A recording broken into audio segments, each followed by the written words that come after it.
যোনে যোনে এই ভিডিঅ'টো চাইছে লাষ্টলৈকে চাব, স্কিপ নকৰিব। আমাৰ কেইদিন আগত দাদা এজন ঢুকাল হোলী দিনাখনত গা ধুবলৈ গৈ নদীত। আৰু ফেচবুকত চালোঁ মই যে কি কাৰণত এনেকুৱা দুৰ্ঘটনা ঘটিল। এই নিউজটো চাই বৰ বেয়া লাগিছে। আমাৰ অসমৰ এজন বডি বিল্ডাৰ এতিয়া নাই, আৰু ক'ব নোৱাৰি কাৰ কেনেকুৱা কি লিখা আছে, সেইটোতো ভগৱানে জানে। আৰু এইটো ভিডিঅ'ত মই এইটো ক'ব বিচাৰিছোঁ যে আপোনালোকে এই ভিডিঅ'টো চাইছে, কিন্তু কমেণ্ট বক্সত সোমাই আপোনালোকে চোৱা নাই।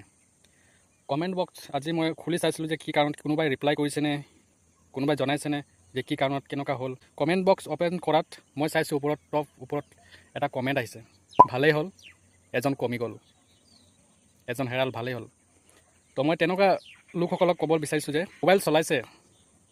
মোবাইল চলাইছে, ভিডিঅ' আহিছে আপোনালোকৰ শ্বৰ্ট ফিডত, আপোনালোকক চাবলৈ নাই, স্ক্ৰল কৰি দিয়ক, মতলব নাই ন। এই কমেণ্ট বক্সত গৈ আল বাল কমেণ্ট কৰি অসমৰ মানে কি ক'ম আৰু